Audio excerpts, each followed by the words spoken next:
साथियों नमस्कार। कृषि बाजार भरतपुर से मैं हरपाल सिंह। साथियों चर्चा करेंगे सरसों में बनी हलचल के विषय में, लेकिन उससे पहले आप सभी से वही अनुरोध कि जो भी साथी हमारे चैनल पर नए हैं वो हमें लाइक, सब्सक्राइब और शेयर भी कर सकते हैं। साथियों पिछले सप्ताह सरसों के अंदर स्टेबिलिटी यानी कि स्थिरता का दौर देखने को मिला, जिसके चलते बाजारों में किसी भी प्रकार की हलचल देखने को नहीं मिली। लेकिन साथियों आज खुलते हुए बाजार में सरसों के अंदर मामूली सुधार यानी कि हलचल का दौर देखने को मिल रहा है, जिसके चलते बाजार में और प्लांटों के अंदर 25 रुपये से लेकर के 50 रुपये तक की सुधार सरसों में देखने को मिल रहे हैं। जिसके चलते जो भरतपुर मंडी शनिवार को 6255 रुपये थी, आज बढ़कर के 6275 रुपये के भाव बोले जा रहे हैं। गंगापुर सिटी मंडी 6290 रुपये के भाव थे, बढ़कर के 6330 रुपये के बोले जा रहे हैं। जबकि जयपुर, दिल्ली, चरखी दादरी में बाजारों में कोई परिवर्तन नहीं देखा जा रहा है। गोयल कोटा के भाव जो 6400 रुपये थे, 25 रुपये के सुधार के साथ 6425 रुपये के बोले जा रहे हैं। और उसी प्रकार से बीपी शारदा आगरा के भाव जो 6650 रुपये के थे, 50 रुपये के सुधार के साथ 6700 रुपये के बोले जा रहे हैं। साथियों निश्चित तौर से सरसों के अंदर हलचल का दौर शुरू हो चुका है और 25 रुपये से लेकर के 50 रुपये तक मामूली सुधार सरसों में देखने को मिल रहे हैं। जबकि शनिवार को आवकों का दौर 1.5 लाख बैग्स पर था, जो आज बढ़कर के 2.25 यानी कि 2.25 लाख बैग्स पर पहुंच चुका है। लेकिन साथियों उसके बावजूद भी सरसों के अंदर निरंतर सुधार की स्थितियां ही देखने को मिलेंगी, क्योंकि जिस प्रकार की सरसों की अवेलेबिलिटी है उसके हिसाब से अब सरसों में सुधार के हालात ही देखे जाएंगे। और विशेषकर 2 माह के लिए सरसों में विशेष ध्यान रखने वाली स्थितियां देखी जाएंगी, क्योंकि साथियों दिसंबर और जनवरी के अंदर सरसों के अंदर कुछ भी स्थिति होने की संभावनाएं बरकरार बनी हुई हैं।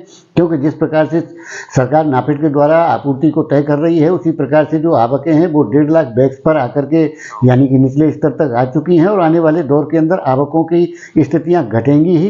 यदि भारत सरकार ने सप्लाई समुचित ढंग से नहीं की तो उसके असर बाजारों में देखने को मिलेंगे। साथियों निश्चित तौर से विदेशी बाजारों की स्थितियां फिलहाल के दौर में ठंडी पड़ी हुई हैं, क्योंकि पोर्टों पर माल की स्थितियां हैं। उसी प्रकार से सोयाबीन का जो उत्पादन है वो भी काफ़ी मात्रा में 10% तक की वृद्धि के साथ दर्ज किया जा रहा है। जबकि पाम और सनाइल के उत्पादन में गिरावट देखने को मिल रही है। लेकिन पिछले सप्ताह जिस प्रकार के समाचार सनाइल के मिल रहे थे कि रूस और यूक्रेन से सनाइल की आपूर्ति निकट भविष्य में जल्द होने की संभावनाएं व्यतीत की गई थी। लेकिन साथियों जिस प्रकार से सरसों का एक रवैया चल रहा है, यानी कि जो सरसों में आज 20-25 रुपये का जो सुधार हुआ है, उसका असर सरसों कच्ची घानी में 3 रुपये प्रति 10 किलो के हिसाब से बढ़ा है। उसी प्रकार से सरसों खल के अंदर भी लगातार 10 रुपये की तेजी आज भी देखने को मिली है, जो शनिवार को भी थी। यानी कि सरसों खल के अंदर निश्चित तौर से सुधारों की स्थितियां देखने को मिल रही हैं। उसी प्रकार से सरसों तेल के अंदर भी मामूली सुधार, जो 3 रुपये शनिवार को घटे थे, आज वो 3 रुपये सुधार के साथ सरसों तेल के अंदर देखने को मिल रहे हैं।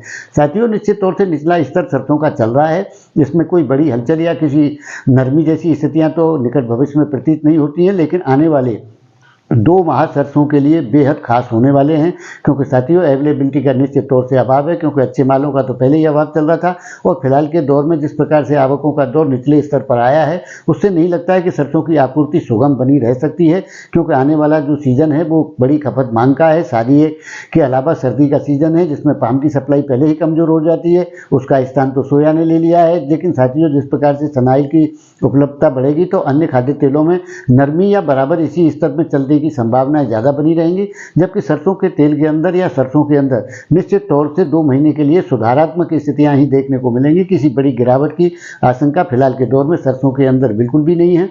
आने वाले दौर के अंदर तेजी के साथ सुधार ही देखने को मिलेंगे। तो साथियों आपकी इस विषय में क्या राय है, आप अपनी राय कमेंट माध्यम से दे सकते हैं। तब तक के लिए धन्यवाद।